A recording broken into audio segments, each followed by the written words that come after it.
তারাবির নামাজ সালাতুত তারাবিহ মানে বিশ্রামের নামাজ, আর আমরা পড়ি সালাতুল কিতার রেলগাড়ির মতো নামাজ। চিল্লায় বলেন ঠিক কি না?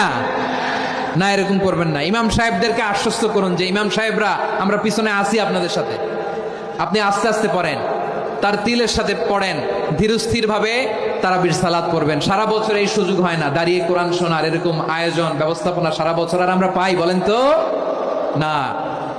তারাবির সালাতের রাকাত বিতর্ক এড়িয়ে চলুন, রাকাত নিয়ে বিতর্ক করবেন না। 8 রাকাত 20 রাকাত নিয়ে যে মারামারি এই দেশে, এটা শয়তানের ফন্দি। চিল্লায় বলেন এটা কার ফন্দি?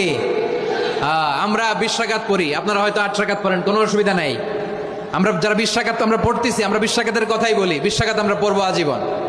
সৌদি আরবে মক্কা মদিনায় 20 রাকাত পড়ে, কোনো অসুবিধা নাই। অন্যান্য মসজিদগুলো 8 রাকাত পড়ে, এই নিয়ে এদের মধ্যে মারামারি আছে? হ্যাঁ, এই জন্য রাকাত বিতর্ক এড়িয়ে চলবেন।